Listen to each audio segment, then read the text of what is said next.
Hi, I'm Brent Goodrich, and you may notice something strange about this video, bringing you a little into my world, because I am a director of a nonprofit. We are doing Seussical this week, so that's what's behind me. This is for the discussions on wages. The first question is, what is the key difference between compensating differentials and efficiency wages? In short, compensating differentials compensate for difficult jobs, job conditions. So for those that have to pick up dead carcasses on the side of the road, they're going to be paid a little bit more than what you would actually think they're getting paid.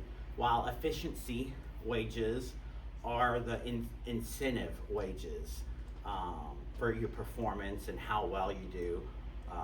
Your manager will increase your pay or maybe a bonus package.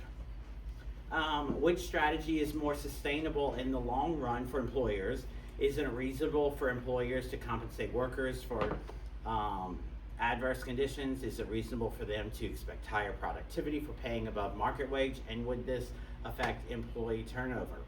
Both strategies can be sustainable depending on the situation. It's reasonable to compensate workers for adverse conditions because difficult and dangerous jobs would otherwise be hard to fill. Picking up those dead carcasses on the side of the road, people are not wanting to do that. Waking up in the morning thinking, that's exactly what I want to do. It's also reasonable for employers to expect higher productivity when paying above market wages. Efficiency wage theory suggests employees work harder and are more loyal and avoid behaviors that could cost them a desirable job.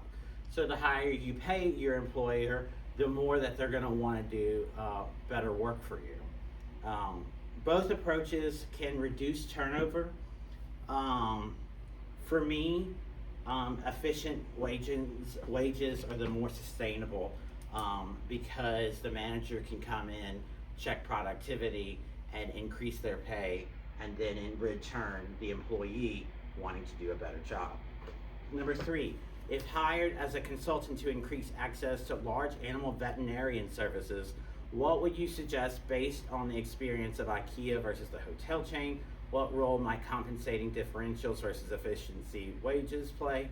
Side note, I thought that the animal veterinarian article was very informative. Large animal veterinarian work often involves long hours, travel, physical risk. About the lady who was pinned against sheep and cow. She was in a difficult situation. Improved working conditions, IKEA's approach, and efficiency wages was the hotel chain approach. Compensating differentials would offset rural isolation and risk, while efficiency wages would attract skilled veterinarians and reduce turnover. We need to pay our veterinarians more, is what I definitely agree with. Number 4, how might farmers respond to your proposed changes and how would you address their concerns? So,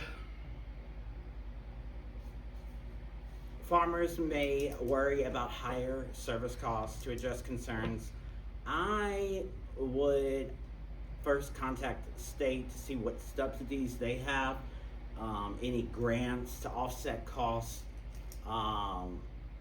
and any type of improved veterinary access to improve the loss of productivities and try to save farmers money in the long run.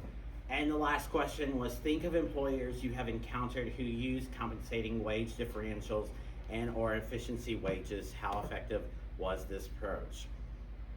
So I'm going to speak on being a teacher because that's what I know. Teaching in the arts involves long hours. We rehearse, we put on sets. However, we are compensated by a salary, so we're used efficiency wages. And when salary does not reflect every hour, compensating differentials include job stability, retirement benefits, supportive administration, and a strong sense of mission and community. So, with teaching in the classroom, from an economic perspective, number one, we need to pay our teachers more. Let's just get that straight. But efficiency wages act as incentives that reduce turnover. So if your school board is wanting to pay your teachers more, we're going to want to do a better job. And then when employees feel valued and supported, productivity rises, turnover decreases, and the organization builds a strong community reputation. And that's the tie-in with me being executive director of a nonprofit. Thank you. Enjoy your night.